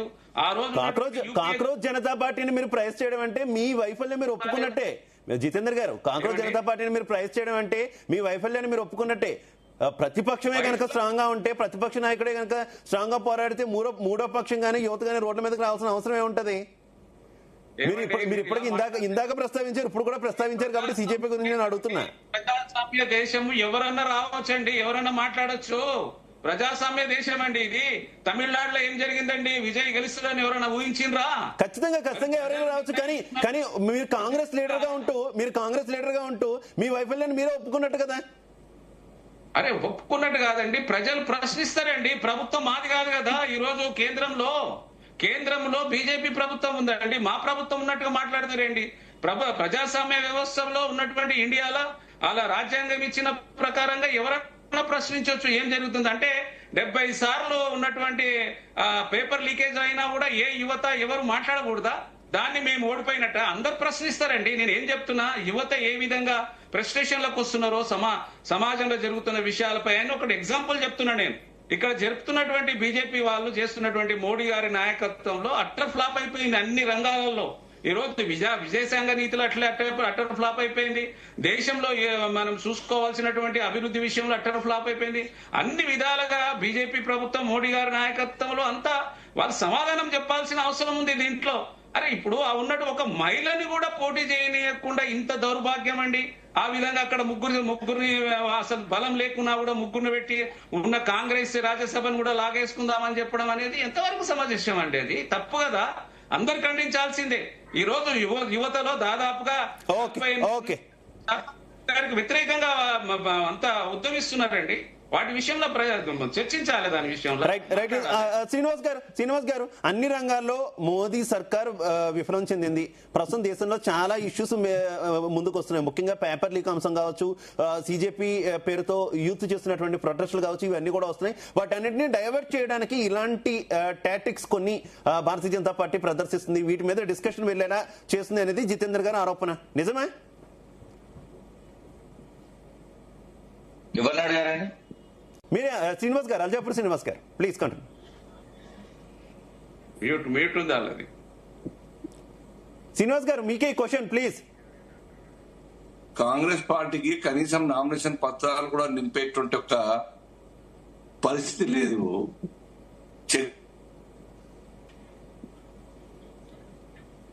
రైట్. శ్రీనివాస్ గారు, మీ సిగ్నల్ ఇష్యూ ఉన్నట్టుంది, నేను మళ్ళీ వస్తాను. శ్రీనివాస్ గారు మీ సిగ్నల్ ఇష్యూ ఉన్నట్టుంది, మీ దగ్గరికి నేను మళ్ళీ వస్తాను. రామత్ గారు కంటిన్యూ. నాకు క్లియర్ ఉంది. హలో, మధ్యలో కట్ అవుతుంది శ్రీనివాస్ గారు, మధ్యలో కట్ అవుతుంది. ఒక్క 2 minutes తర్వాత నేను మళ్ళీ మీ దగ్గరికి వస్తాను. ఒక్క నిమిషం అండి, నేను చెప్పిన తర్వాత మీరు చెప్పండి. నేను మళ్ళీ ఏమంటున్నా, ఇప్పుడు ఆడ బలం లేదు బీజేపీ అన్నది కూడా వాస్తవంగా అబద్ధం అండి. ఒకటి నాడు బలం ఉన్నది. ఆ బలం ఏ విధంగా ఉంటే 2023లో ఎండింగ్ లో నవంబర్ డిసెంబర్ లో మొత్తం వాస్తవంగా ఏంటంటే 5 రాష్ట్రాల ఎన్నికలు జరిగినాయి. ఈ 5 రాష్ట్రాల ఎన్నికల్లో మెజారిటీగా తెలంగాణతో జరిగిన ఎన్నికలు ఇవి. అంటే నవంబర్ డిసెంబర్ లో జరిగిన ఎన్నికలు దసరా వారా జరిగినాయి. రిజల్ట్ మాత్రం డిసెంబర్ 3కి వచ్చింది. అన్ని రాష్ట్రాలే వచ్చింది. అన్ని రాష్ట్రాలు వచ్చినప్పుడు దీని కూడా వచ్చినాయి. వచ్చినప్పుడు 163 సీట్లు బీజేపీ గెలిచింది. అదేవిధంగా 66 కాంగ్రెస్ గెలిచింది. 2024లో పార్టీ ప్రయాంపులు చేసి ముగ్గురు ఆల్రెడీ బీజేపీలోకి పోయిండు. ఇప్పుడు వాళ్ళ సంఖ్య ఏంటంటే 66కు చేరుకున్నది బీజేపీది, అదేవిధంగా 63కు వీళ్ళ చేరుకున్నది. దీని ప్రకారం చూసుకుంటే మధ్యప్రదేశ్ అసెంబ్లీలో మొత్తం 230 స్థానాలు ఉంటాయండి. 230 స్థానాల్లో ఒక 3 సీట్లకు ఖాళీ ఏర్పడ్డప్పుడు రాజ్యసభ ఈ బేసిస్ లో ఒక్కొక్కరికి 59 ఓట్లు కావాలి. 59 ఓట్లు కావాలనుకుంటే అది కూడా మొదటి ప్రాధాన్యత ఓటు కావాలి. మొదటి ప్రాధాన్యత ఓటు 59 ఉన్నప్పుడు బలం ఉన్నదా లేదన్నా చూసుకోవచ్చు. అదే విధంగా 3వ అభ్యర్థి పెట్టేటప్పుడే, ఇప్పుడు బీజేపీ 3వ అభ్యర్థి పెట్టినప్పుడే కాంగ్రెస్ అదుర్కోవాలి. ఇంకోటి ఏంటంటే ఆల్రెడీ ఈ సీట్ కోసము ఆల్రెడీ వాళ్ళు ఉన్నట్టు కూడా అర్థం చేసుకోవాలి. దాంతో పాటు రేవంత్ రెడ్డికి ఏం అవసరం, మాకేం అవసరం అంటే రేవంత్ రెడ్డికే అవసరం మీనాక్షి నటరాజన్ గారు. ఎందుకంటే మూసీ నది సుందరీకరణ వ్యతిరేకించింది బహిరంగంగా. అదే విధంగా ఖమ్మం వెలుగుమట్లో జరిగిన ఘటనను తీవ్రంగా వ్యతిరేకించింది, అది కూడా బహిరంగంగా. అదే విధంగా హైదరాబాద్ ఎస్సీకు సంబంధించి ఆ చెట్లను నరగడం, అదే విధంగా అక్కడ పక్షులను, అదే విధంగా కొన్ని జంతువులను కూడా ఇబ్బంది పెట్టిన కార్యక్రమాన్ని కూడా ఆమె తీవ్రంగా వ్యతిరేకించింది. అదే విధంగా రేవంత్ రెడ్డి విషయంలో పలుమార్లు, ఎందుకంటే ఈయన హైకమాండ్ కు డబ్బులు ఇచ్చి సాదుకుంటున్న విషయం కూడా ఆమెకు తెలియక ఆమె డైరెక్ట్ పోయి రాహుల్ గాంధీకి ఫిర్యాదు కావడం జరిగింది. అదే విధంగా ఖర్గే ఎందుకంటే నేను మళ్ళీ కూడా చెప్తున్నా, ఖర్గే మీద నేను సూటిగా ఆరోపణలు చేస్తున్నా. అది కూడా ఇది అబద్ధాలు కాదు. మొన్న జరిగిన రాజ్యసభ కర్ణాటక ఎలక్షన్స్ లో సీట్లు అమ్ముకున్నాడు, వాళ్ళ కొడుకే డబ్బులు తీసుకున్నాడు. అది కూడా నాకు కర్ణాటక నుంచి నాకు కొంచెం సంబంధాలున్నాయి. ఎందుకంటే ఒక సీటు గురించి ఒక వ్యక్తి ప్రయత్నం చేసినప్పుడు అక్కడ ఉన్న వ్యక్తికి ఇవ్వకుండా ఇంకో వ్యక్తికి ఇచ్చినట్టు ఆ వ్యక్తి మా ఫ్రెండ్ కు చెప్తే మా ఫ్రెండ్ మాకు చెప్పడం జరిగింది. ఈ విధంగా బేరసారాలు, అదే విధంగా డబ్బులతో లావాదేవీలు నడుస్తున్నాయి తప్ప కాంగ్రెస్ పూర్తిగా 3 రంగుల పార్టీ, 3 అక్షరాల పార్టీ, 3 రాష్ట్రాలకు మిగలడానికి కారణం ఇదే. ఇంకోటి ఏంటంటే డబ్బుల మీద ఆధారపడదు. ఇంకోటి రాహుల్ గాంధీకి ఏదో ఆపద వచ్చినట్టు, రాహుల్ గాంధీ కుటుంబానికి ఏదో ఆపద వచ్చినట్టు మేము 1000 కోట్లు పంపుతామని ఈయన మాట్లాడుకుంటానే డబ్బులు ఈయన చెప్పాడు కదా, డబ్బులు పంపుతున్నట్టు ఆయన ఒప్పుకున్నాడు. తీసుకున్న వాళ్ళు కూడా మొన్న మోడీ కూడా చెప్పిండు, ఒకవేళ మేము వేరే రాష్ట్రాలకు ఇచ్చినట్టు, అదే విధంగా గుజరాత్ కి ఇచ్చినట్టు, ఆంధ్రప్రదేశ్ కి ఇచ్చినట్టు, ఇతర రాష్ట్రాలకు ఇచ్చినట్టు ఇస్తే నువ్వు అందులో 50% నీ దగ్గర ఉంటే 50% ఎక్కడికి పోతాయి నీకు తెలుసు అంటే రాహుల్ గాంధీకి నువ్వు ఇస్తున్నవాడు క్లియర్ చెప్పిండు. అదే విధంగా కేంద్రం ఏం చేస్తున్నది, కేంద్ర హోంశాఖ ఏం చేస్తున్నది, కేంద్ర ఇంటెలిజెన్స్ విభాగం ఏం చేస్తున్నది. సరే ఇప్పుడు రేవంత్ రెడ్డి ఎవరికి డబ్బులు ఇస్తున్నారు, ఎవరు కాపాడుకుంటున్నారు. ముఖ్యంగా ఏంటంటే ఇక్కడ చంద్రబాబు లేకపోతే వాస్తవంగా ఈ ముఖ్యమంత్రి పీఠం అన్నది ఉండదు అన్నది కూడా తెలుసు. ఎందుకంటే 2 దిక్కులు డబ్బులు పంపుతున్నారు అనేది వాస్తవం. అదే విధంగా ఇంకో మాట మాట్లాడుకుంటే ఇప్పుడు ఇన్ని రాష్ట్రాలు 5 రాష్ట్రాల్లో ఎన్నికలు జరిగినప్పుడు రిజల్ట్ వచ్చింది కూడా మనం కొంచెం క్లియర్గా తెలుసుకొని డిబేట్లకు రావాలి. అసలు సీట్లు ఏందో తెలియదు, అసలు ఓట్లు ఎన్ని పడ్డాయో తెలియదు, ఎన్ని సీట్లు గెలిచినా కూడా తెలియని అభ్యర్థులను తీసుకొచ్చి మాట్లాడితే ఏ విధంగా మాట్లాడగలుగుతామంటే ముఖ్యంగా ఏంటంటే ఇరు పార్టీలకు సంబంధించి ఒకటి 2 గెలవచ్చు, ఒకటి గెలిచే ఛాన్స్ ఉన్నది. ఎందుకంటే వీళ్ళకి ఆల్రెడీ 63 సీట్లు ఉన్నాయి కాబట్టి కాంగ్రెస్ కి 59 ఓట్లే కావాలి కాబట్టి ఆ 59 ఓట్లకు ఒక క్యాండిడేట్ ఉన్నాడు, కానీ మీరు నామినేషన్ పత్రాలు సరిగ్గా నింపనీకి రాదు. అదే విధంగా ఏదైతే మీ లీగల్ టీం ఏం చేసింది, అదే విధంగా మీకు సంబంధించిన సీనియర్ నాయకులు ఏం చేసిండ్రు. తెలంగాణ నుంచి కేసు లేదంటే ఆల్రెడీ కేసు ఉన్నది. మళ్ళీ కూడా చెప్తున్నా, ఏ శ్రీలత ఆమె ఆల్రెడీ కేసు పెట్టింది, అది నాంపల్లి PS లో పెట్టింది, అది FIR అయింది. ముఖ్యంగా ఏంటంటే ఒకవేళ శిక్ష పడకపోయినా ముఖ్యంగా రాజ్యసభ అభ్యర్థులు అయితే నామినేషన్ పత్రంలో నింపేటప్పుడు పారదర్శకంగా ఉండాలి, ఖచ్చితంగా మెన్షన్ చేయాలి. అది మామూలు సీట్ కాదండి, అది పెద్దల సభ. అది మనం చిన్న కూర్చొని మాట్లాడినట్టు కాదు. ఇంకోటి ఏంటంటే రాజ్యసభ ఎంపీ ఒకవేళ నామినేషన్ తిరస్కరించిందంటే అది వాస్తవంగా ఆ పార్టీకి సిగ్గుచేటు. అదే విధంగా ఇక్కడ ఉన్న వాళ్ళతో ఉన్న వాళ్ళకు అభ్యర్థితో పాటు పార్టీకి కూడా చెడ్డ పేరు అని చెప్తున్నా. ఇది చాలా చిన్న విషయం కూడా కాదు, దీన్ని చిన్నగా ఆలోచించవలసిన విషయం కాదు. మధ్యప్రదేశ్ కాంగ్రెస్ ని ఉరిపెట్టి చంపింది తెలంగాణకు సంబంధించిన పొల్యూటెడ్ కాంగ్రెస్ అని చెప్తున్నా. రైట్ శ్రీనివాస్ గారు కంటిన్యూ. అల్జాపూర్ శ్రీనివాస్ గారు.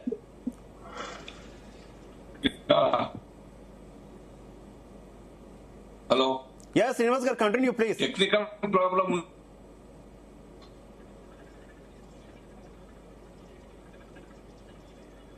రైట్, ఇంకా స్టిల్ ఇష్యూ అట్లానే ఉంది. ఒకసారి మేము కూడా చెక్ చేస్తాం శ్రీనివాస్ గారు. ప్లీజ్ వివిరావు గారు మీరేం చెప్తారు? ఈ రోజు ఈ జరుగుతున్నటువంటి సమస్యకు గుమ్మడికాయ దొంగ ఎవరంటే భుజాలు దండుకున్నట్టున్నది అన్ని పార్టీలు. నేను దీనికి బాధ్యులుగా నేను భావిస్తా ఉన్నాను. చీఫ్ ఎలక్షన్ కమిషన్ కి ఉండాల్సినటువంటి స్వయం ప్రతిపత్తి ఇచ్చే విషయంలో ఎలక్షన్ ఎవరు అధికారంలో ఉన్నా లేదా ఎవరు అపోజిషన్ లో ఉన్నా వాళ్ళకి ఒక జవాబుదారుగా ఉండే పరిస్థితి ఎలక్షన్ కమిషన్ లో ఉందా? ఎలక్షన్ కమిషనర్ అనేది ఇప్పుడు ఇలా దాన్ని అంతర్గత ప్రజాస్వామ్యం లేని రాజకీయ పార్టీలన్నీ కలిసి ఏనాడైనా ఎలక్షన్ కమిషన్ ఒక స్వయం ప్రతిపత్తి గల సంస్థ, దానికి ఇవ్వాల్సినటువంటి విధులు నిధులు బాధ్యతలు ఒక స్వయం ప్రతిపత్తితో పనిచేయాల్సినటువంటి పరిస్థితిలో ఏనాడైనా పార్లమెంట్ లో గాని ఎక్కడైనా గాని డిస్కషన్ జరిగిందా? ఒక ప్రజాస్వామ్యయుద్ధమైనటువంటి చర్చ జరిగిందా? చర్చ జరిగిన తర్వాత వాటికి ఇవ్వాల్సినటువంటి విధులు నిధులు చీఫ్ ఎలక్షన్ కమిషన్ సెలక్షన్ దగ్గర నుండి వాళ్ళకి ఇవ్వాల్సినటువంటి ఒక స్వయం ప్రతిపత్తి విషయంలో ఏ ఒక్క రాజకీయ పార్టీ, ఆనాడు కాంగ్రెస్ పార్టీ అధికారంలో ఉన్నా, ఇలా బీజేపీ అధికారంలో ఉన్నా, లేదా అపోజిషన్ ఇతర పార్టీలు ఉన్నా కూడా ఎవరికైనా పట్టుందా? మొత్తము ఒక పచ్చి రాజకీయంగా మారినటువంటి, అంటే విలువలు లేనటువంటి రాజకీయాలు చేస్తున్నటువంటి ఈ రాజకీయ పార్టీలు ఇవాళ గుమ్మడికాయ దొంగ ఎవరంటే దొడలు దడుకున్నట్టు మాట్లాడుతున్నారు. ఒకరి మీద ఒకరు అపవాదేసి ప్రజల ముందు మీరు వివరిస్తున్నటువంటి తీరు చాలా సిగ్గుచేటు. ఎన్నో సందర్భాల్లో ఎలక్షన్ కమిషన్ ఇవాళ బదనాం అవడానికి అధికారంలో ఉన్న పార్టీ ఒకటే కాదు, అపోజిషన్ లో ఉన్న అన్ని పార్టీలు కూడా బాధ్యత నేను చెప్పదలుచుకున్నాను. అసలు ఎలక్షన్ కమిషన్ ని ఈ దుస్థితిలో ఎన్నేళ్ళు మీరు కంటిన్యూ చేయదలుచుకున్నారు? ఇవాళ కాంగ్రెస్ జరగవచ్చు, రేపు ఇంకో పార్టీకి జరగవచ్చు, రేపు ఇంకా అధికారంలో ఉన్నటువంటి పార్టీకి తొత్తుగా మారొచ్చు, ఎన్నైనా జరగవచ్చు. కానీ దాని మూలాల గురించి ఎవరు ఎందుకు మాట్లాడరు? ఇది పదే ఎన్ని సందర్భాల్లో జరిగింది, అది మనందరికి తెలియదా? ఇలా ఈ దుస్థితి మీద ప్రతి ఒక్కరు పక్కల మీద నెట్టేసే ప్రయత్నం చేస్తా ఉన్నారు. ఏదో రాజకీయ కారణాల వల్ల జరుగుతుందని చెప్తా ఉన్నారు. కానీ ఎలక్షన్ కమిషన్ బాధ్యత ఏంటి? ఎలక్షన్ కమిషన్ ఇట్లా వివరించడానికి కావాల్సినటువంటి బాధ్యత ఏందని ఎవరైనా మాట్లాడుతున్నారా? ఇది మీ ఎలక్షన్ అన్ని రాజకీయ పార్టీల బాధ్యత కాదా? ఏ రాజకీయ పార్టీ బాధ్యత తీసుకుందా? ఎలక్షన్ కమిషన్ ను బలపరచాలి, అది ఒక న్యాయబద్ధంగా రాజ్యాంగబద్ధంగా దానికి PRP యాక్ట్ కు లోబడి చట్టాలకు శాసనాలకు లోబడి పనిచేయాలనేటువంటి బాధ్యత ఎప్పుడైనా ఎవరైనా ఒక్కరైనా కూడా ఆ బాధ్యత తీసుకున్నారా? ఏ రాజకీయ పార్టీ అయినా? సిగ్గుచేటు కదా ఇది భారతదేశ ప్రజాస్వామ్యానికి సిగ్గుచేటు కదా? దీని మీద ఎందుకు మాట్లాడారని నేను అడుగుతా ఉన్నాను. ఇలాంటి పరిస్థితిలో అసలు సమస్య ఒకటి ఉంటే కారణాలు ఇంకొకటి చెప్పి ప్రజల్ని ఎంతకాలం మభ్య పెడతాయి ఈ రాజకీయ పార్టీలు? అది నేను అడగదలుచుకున్నాను. దీనికి కారణం కాదా? ఎవరు అసలు అక్కడ కూర్చున్నటువంటి ఎలక్షన్ కమిషనర్స్ ఎందుకు క్లర్క్ లాగా వ్యవహరిస్తున్నారు? వాళ్ళకి ఇవ్వాల్సినటువంటి స్వయం ప్రతిపత్తి ఎందుకు? అయితే వివిరావు గారు మీరు చాలా అంశాలు ప్రస్తావించారు. ఎన్నికల కమిషన్ కు సంబంధించి విపక్షాలు కూడా చాలా ఆరోపణలు చేస్తున్నాయి. ఇండియా కూటమి నేతలు అయితే తరచుగా ఎన్నికల కమిషనర్ మీద, చీఫ్ ఎలక్షన్ కమిషనర్ మీద, ఎన్నికల సంఘం మీద తీవ్ర ఆరోపణ చేస్తున్నారు. కానీ కోర్టు వరకు వెళ్ళినప్పుడు వీరు ప్రస్తావించినటువంటి అంశాలు కోర్టులో కూడా నిలబడట్లేదు కదా. అంతిమంగా తీర్పు చెప్పాల్సిన న్యాయస్థానాలు తీర్పు చెప్పినప్పుడు ఈ ఆరోపణలు కేవలం ఆరోపణల కింద మిగిలిపోతాయి కదా. సార్ నేనేమంటున్నాను, ఇదే రాజకీయ పార్టీలు పార్లమెంట్ లో తీసుకోవాల్సినటువంటి ఇదే న్యాయస్థానాల మీద చాలా నిర్ణయాలు ఉన్నాయి. ఏ రకమైనటువంటి స్వయం ప్రతిపత్తి ఎలక్షన్ కమిషన్ కి ఇయ్యలేదో కోర్టులు ఇవాళ అడుగుతా ఉన్నాయి. లక్షల కేసెస్ పెండింగ్ ఉన్నాయి. మీకు అవసరం ఉంటే మీకు మీ యొక్క రాజకీయ పార్టీలకు అవసరాలు ఉంటే వేల కోట్ల రూపాయల విగ్రహాల మీద మీరు తగలబెడుతున్నారు కదా. ఎవరు అధికారంలోకి వచ్చినా కూడా మీ యొక్క సొంత బిజినెస్ కోసం ఓటుకు 5,000 నుంచి 10,000 కొనుక్కోవడానికి మీరు ఖర్చు పెట్టేటువంటి నిర్ణయాలు ప్రజాస్వామ్యబద్ధంగా తీసుకుంటున్నారా? మీరు స్వయం ప్రతిపత్తి కోసం ఎలక్షన్ కమిషన్ గానీ కోర్ట్స్ గానీ మీరు ఎందుకు బలపరచడం లేదు? లక్షల కేసెస్, కోట్ల కేసెస్ ఇవాళ పెండింగ్ లో లేవా? ఏ రకంగా కోర్ట్స్ మీకు న్యాయం చేస్తాయి? మీరు ఊరికే బట్టగాల్చి వాడి మీద చేస్తున్నారు. అసలు సిగ్గుచరం ఏమైనా రాజకీయ పార్టీలకు ఉంటే ఇవాళ వీళ్ళు చేసే నిర్ణయాలు కారణం కాదా? పార్లమెంట్ లో, అసెంబ్లీలో మీరు ఏం బడ్జెట్స్ ఇచ్చారు కోర్ట్స్ కి? మీరు ఏం బడ్జెట్స్ ఇచ్చారు ఎలక్షన్ కమిషన్స్ కి? వాళ్ళకి ఇచ్చేటువంటి, వాళ్ళకి ఇవ్వాల్సినటువంటి న్యాయం ఒక ఎన్నికలకు మధ్యలో జరుగుతున్నటువంటి అపవాదులు. దాదాపు మేమే ఎన్నికల నిఘా వేదిక నుండి కొన్ని వందల కేసెస్ మేము ఫైల్ చేస్తా ఉన్నాము.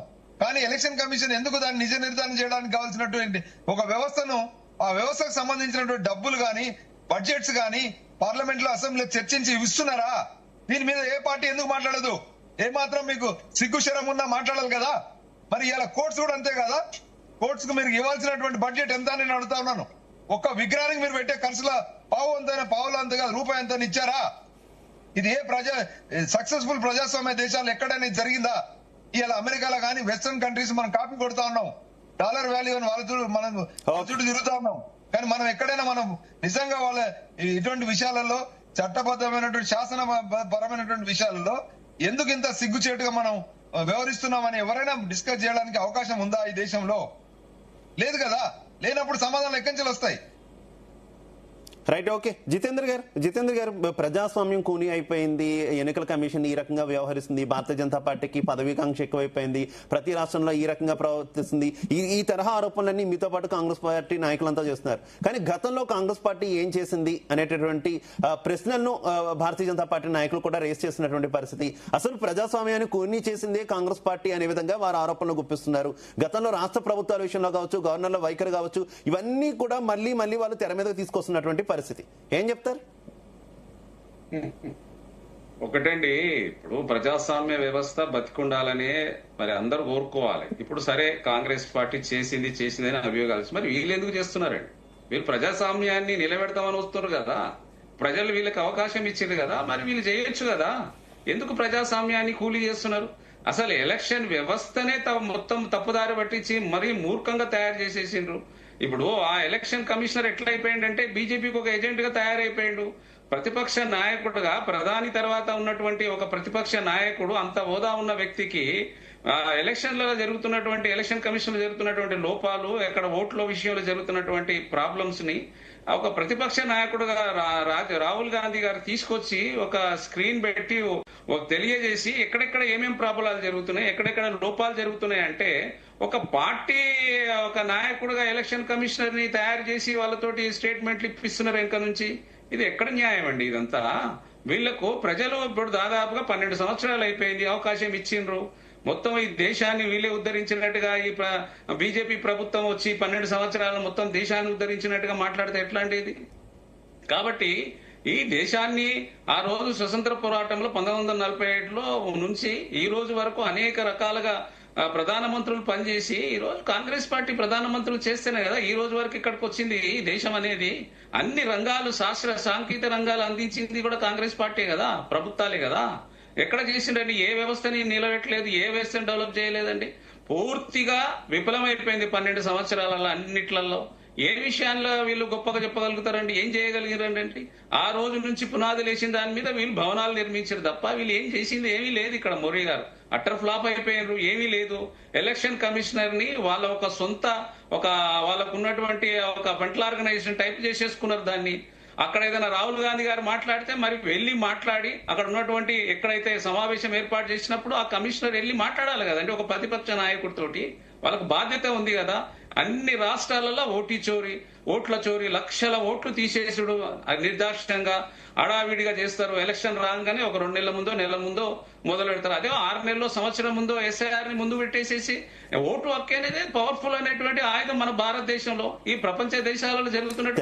తెలంగాణలో కూడా SIR జరుగుతుంది. ఇప్పుడు తెలంగాణ 2 నెలలు ఎలక్షన్స్ ఏం లేవు కదా, మీరు చెప్తున్న ఆరోపణల ప్రకారం చూసుకున్నా. అదేనండి, ఈ రోజు అవకాశం వచ్చింది. మేము అందుకే SIR మీద అందరం పనిచేయాలి. ఎక్కడ కూడా ఒక ఓటు కోల్పోనివ్వకుండా ప్రతి పార్టీ చేయాల్సిన అవసరం ఉంది. వేరే రాష్ట్రాలలో ఏం చేసిండ్రు, మొత్తం అవకాశమే ఇవ్వకుండా ఓట్లన్నీ లక్షల ఓట్లు కదండి తీసేసింది అన్ని రాష్ట్రాలల్లో. మరి ఆ అవకాశాన్ని ఈ రోజు అందరం వాడుకోవాలి. ప్రతి ఒక్కరికి ఓటు హక్కు ఇవ్వాలి. రాజకీయాలు వేరు, వ్యవస్థలో ప్రజల కోసం పనిచేయడానికే కదా రాజకీయాలు. 3 అంచెల వ్యవస్థ, ప్రజలు, ప్రభుత్వము, ప్రజాప్రతినిధులు అంటే ప్రజలు ఎన్నుకుంటారు కాబట్టి ఆ ప్రజల సౌకర్యాలు, దేశం బాగుండాలనుకున్నప్పుడు ప్రజాప్రతినిధులకు అందరికీ అవసరాలు ఉంటాయి. అందరు చేయాల్సిన పని అది. ఊరికనే ప్రజాప్రతినిధి అయితే నేను ఏది పట్టించుకోనంటే కుదరదు కదా. ఈ రోజు సరే అవకాశం వచ్చింది రాష్ట్రంలో.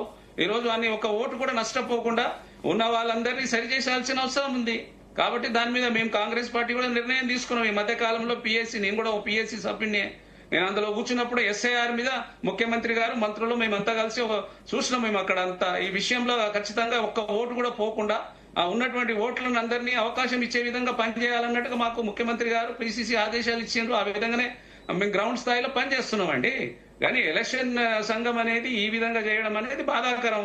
వారు అనేది ఒక పార్టీకి కాదండి, అదొక ఇండివిజువల్ సంస్థ. అది దాని నిర్ణయాలు తీసుకునేటప్పుడు అందరినీ, ఇప్పుడు మా వాళ్ళు అక్కడ జరుగుతున్నట్టు మధ్యప్రదేశ్ జరుగుతున్నప్పుడు మా నాయకులు వెళ్ళినప్పుడు వాళ్ళకు అవకాశం కల్పించి చెప్పుకునే అవకాశం ఇవ్వాలి కదా. ఎలా రిజెక్ట్ చేస్తారండి, ఎలా కలవరండి? చెప్పుకునే అవకాశాలు ఇవ్వాలి కదా. ఇది ఎక్కడ ప్రజాస్వామ్యం అండి? Right, okay. శ్రీనివాస్ గారు కంక్లూడ్. ఒకటి, మళ్ళీ మా మీద ఆరోపణ చేస్తే ఎట్లా, ఎలక్షన్ కమిషన్ మీద, రిటర్నింగ్ అధికారుల మీద ఆరోపణ చేస్తే ఎట్లా? ఇవాళ బహుశా 12 గంటలకు టైం ఇచ్చినారు. You can put forth your case before concern officers. మీ ఆరోపణలలో కనుక వాస్తవాలు ఉంటే వాళ్ళు డెసిషన్ తీసుకుంటారు. మీరు ఫామ్ నింపలేని సార్ ఇప్పటికి కూడా ఒప్పుకోకుంటే దాంట్లో ఉన్నటువంటి ఒక 356, 351(2) ఇవన్నీ అనేక సెక్షన్లతో కేసు నమోదైంది. ఆ విషయాన్ని కూడా మీరు ఒప్పుకోకుంటే, ఎంత గుడిసె ఉన్నా, రూపాయి ఉన్నా, అఫిడవిట్ లో మీరు రాయాల్సినటువంటి ఆస్తులు వివరాలు రాయకుండా దాన్ని కూడా ఒప్పుకోకుంటే, అవన్నీ కూడా తిరస్కరించబడ్డ తర్వాత మా మీద ఆరోపిస్తే ఏం లాభం లేదు. ఓటు చోరీకి, సీట్ చోరీకి దీనికి సంబంధం ఉన్నదా? మీ చేతగానే కాకుంటే ఇవాళ మేము తప్పులు చేసి ఉంటే దేశంలోని అనేక రాష్ట్రాల్లో 1 by 1 మమ్మల్ని ఎట్లా గెలుపుతారు? ప్రజల యొక్క నిర్ణయాలకు మీరు అవమానపరుస్తున్నా? ఓటేసిన దానికి మీరు అవమానపరుస్తున్నా? మీరు కాదు, తప్పు కదా. అట్లా గెలుస్తున్నాం, ప్రజలు గెలిపిస్తున్నారు, మేము మంచి గవర్నెన్స్ ఇస్తున్నాం. ఈర్ష్యతోని మీ తప్పుని కప్పిపుచ్చడానికై మా మీద చేసేటువంటి ఆధార రహితమైన ఆరోపణలు తప్ప ఇంకేం లేదు.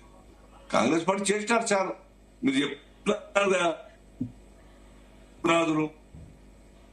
ఇది కేవలం మాతోనే కాదు, కాంగ్రెస్ పార్టీ కూడా ఎంతో కొంత చేసింది, అనేక నాయకులు చేస్తారు, అన్ని పార్టీలు చేసినటువంటి ఒక ప్రజాస్వామ్యం ఈ యొక్క దేశాన్ని నిర్మాణం చేయడంలో పాత్ర వహించారు చెప్పినా ఇప్పుడు చెప్తాం.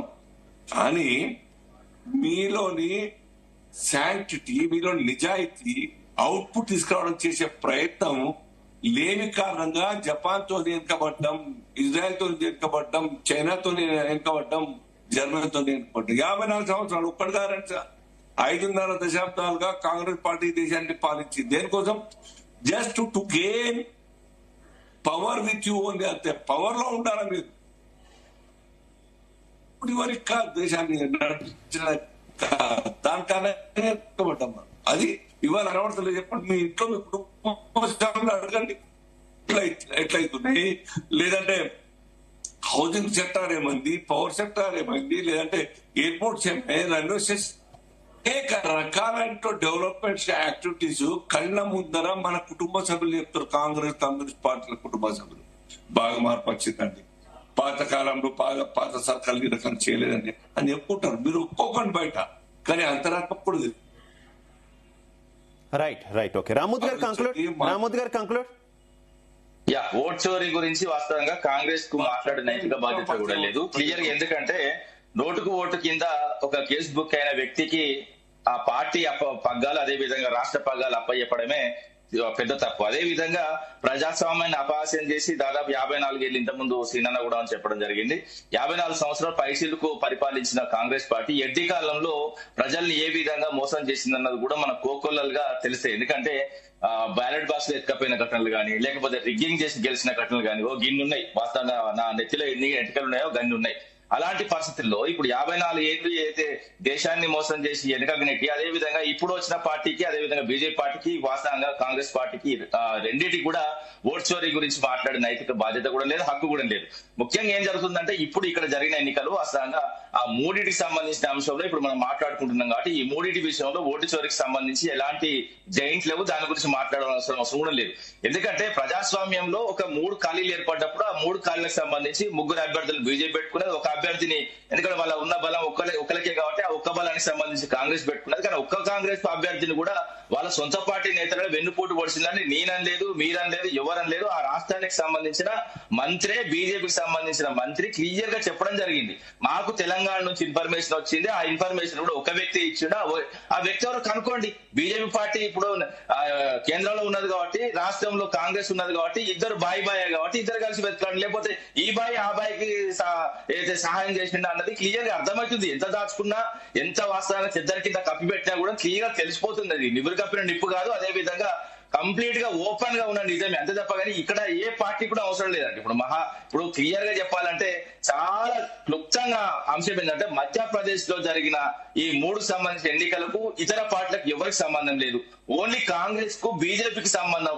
కాంగ్రెస్ కు బీజేపీకి కాంగ్రెస్ ఏ విధంగా సహకరించింది, ఇక్కడ తెలంగాణలో ఉన్న కాంగ్రెస్ బీజేపీకి, అక్కడ ఉన్న బీజేపీ ప్రభుత్వానికి ఏ విధంగా సహకరించింది అన్న అంశమే ఇప్పుడు క్లియర్ గా తెలుస్తున్నది. ఆయన కూడా చెప్పిండుగా పలుమారు రేవంత్ రెడ్డి, నేను మోడీ అంశాలను ముందు తీసుకుపోతున్నా కాబట్టి, మోడీ చెప్పిన అంశాలను ముందు తీసుకుపోతున్నా కాబట్టి క్లియర్ గా నా పార్టీలో ఉన్న సీనియర్లకు నేను నచ్చట్లేదు, నా మీద ఎక్కడ పడితే అక్కడ మాట్లాడుతున్నారు, తస్మాత్ జాగ్రత్త, ఒక్కొక్కరిని వాస్తవంగా చెప్పాలంటే వదిలిపెట్టా, కంప్లీట్ గా వాడిని బట్టలిప్పి కొడతాను కూడా మాట్లాడిన ఘటనలు కూడా మనకు కోకులలుగా ఉన్నాయి. ఇప్పుడు సొంత పార్టీల నేతల మీదే ఈయన వార్లు, డైలాగులు, అదే విధంగా తంతా గుద్దుతా, మిమ్మల్ని మటాజ్ చేస్తా అన్నది కూడా మాట్లాడిన అంశాలు కూడా ఉన్నాయి. ఇలాంటి అంశాలు ముందు పెట్టుకుని పోతే ముఖ్యంగా అక్కడ మధ్యప్రదేశ్ లో జరిగిన ఎన్నిక క్లియర్ చెప్తున్న కాంగ్రెస్ పార్టీ అభ్యర్థికి వెన్నుపోటు పొడిచింది కూడా కాంగ్రెస్ పార్టీ అభ్యర్థులు తప్ప ఇక్కడ ఇవ్వలేరు.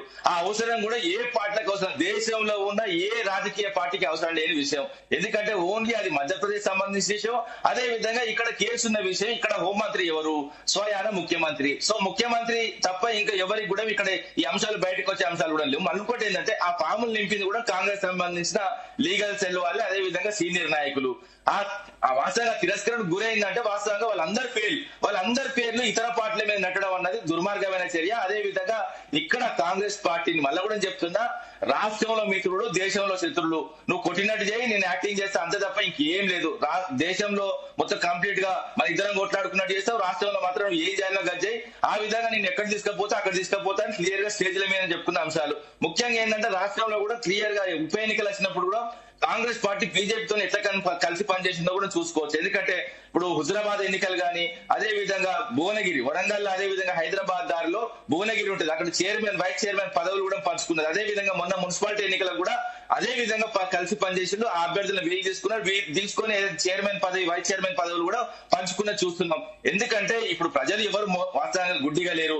ఇంతకుముందు అంటే ఎడ్డి కాలంలో ఏదైనా చేసిండు, ఏది తెలియలేదు. కానీ ఇప్పుడు అంతా ఆన్లైన్ యుగం, ఆన్లైన్ కాలం, ఏది చేసినా డైరెక్ట్ తెలిసిపోతున్నది. ఇప్పుడు ఇంకోటి ఏంటంటే దాచుకోవాల్సిన నిజం కూడా కాదు, ఒక మంత్రి చెప్పిండంటే అంత చిన్న విషయం ఉండడం కాదు. అదే విధంగా వెరీ కాన్షియస్ గా చెప్పిండు. ఎందుకంటే ఇది కాంగ్రెస్ నుంచి వచ్చింది, మాకు లేకపోతే మాకు ఓడి చెప్తాడు అని చెప్పిండు. వాస్తవంగా వాళ్ళు ఫిర్యాదైన ఎన్నికల కమిషన్ కు ఫిర్యాదైన మాట వాస్తవం. ఎందుకంటే అక్కడ బీజేపీ ఆల్రెడీ ఫిర్యాదు చేసింది, అలాంటి కేసు ఉన్నది. ఆ కేసుకు సంబంధించిన వివరాలను ఆల్రెడీ జతపరిస్తే దాన్ని తిరస్కరించిల్లు, అంతే తప్పగా ఇక్కడ కేసు బుక్ కాలేదు ఈయన అంటాడు, అసలు కేసే లేదు మీనాక్షి నటరాజు ఈయన అంటాడు. కానీ నాంపల్లి కోర్టులో చూస్తే క్లియర్ గా, ఎందుకంటే 2223 BNSS యాక్ట్ ప్రకారం కేసు బుక్ అయిన విషయం కూడా తెలిసిపోయింది. ఇంతే తప్ప ఇక్కడ దాచుకోనికి వాస్తవానికి ఏమీ లేదు. క్లియర్ గా ఇద్దరు దొరికిళ్ళు. ఇటు రాష్ట్రంలో రేవంత్ రెడ్డి అండ్ కో దొరికింది, అదే విధంగా అక్కడ ఎందుకంటే బీజేపీ పార్టీలో ఏ విధంగా వాళ్ళు బలంగా ఉన్నారో ఆ బలాన్ని ఉపయోగించుకొని కాంగ్రెస్ పార్టీని ఒత్తాలనుకున్నారు, ఒత్తేసిలు అంతే. Right, okay, thank you Rammurthy గారు, థ్యాంక్ యూ బీబీరావు గారు, థ్యాంక్ యూ మిద్దెల జితేందర్ గారు, థ్యాంక్ యూ అల్జాపూర్ శ్రీనివాస్ గారు, అందరికీ కూడా ధన్యవాదాలు డిబేట్లో పాల్పంచుకున్నందుకు. ఓవరాల్ గా చూస్తే మీనాక్షి నటరాజన్ రాజ్యసభ నామినేషన్ తిరస్కరణ మీద అయితే భిన్న స్వరాలు వినిపిస్తున్నాయి. కాంగ్రెస్ పార్టీ మాత్రం భారతీయ జనతా పార్టీ మీద, ఎన్నికల సంఘం మీద తీవ్ర స్థాయిలో దుమ్మెత్తిపోస్తున్నటువంటి పరిస్థితి. కనీసం ఎన్నికల కమిషన్ తమను కలిసి వివరించేటటువంటి అవకాశం కూడా ఇవ్వకపోవడం పట్ల కాంగ్రెస్ పార్టీ నాయకులు అయితే తీవ్ర స్థాయిలో మండిపడుతున్నారు. ఇక భారతీయ జనతా పార్టీ నాయకులు మాత్రం ఇది కేవలం పూర్తిగా కాంగ్రెస్ చేసినటువంటి నామినేషన్ లో చేసిన తప్పిదాల వల్ల జరిగినటువంటి అంశం, తమకు ఏ రకమైనటువంటి సంబంధం లేదు, తమకు సమాచారం ఇచ్చింది కూడా తెలంగాణ కాంగ్రెస్ నాయకులు అంటూ కూడా వారు మరో బాంబు పేల్చినటువంటి పరిస్థితి.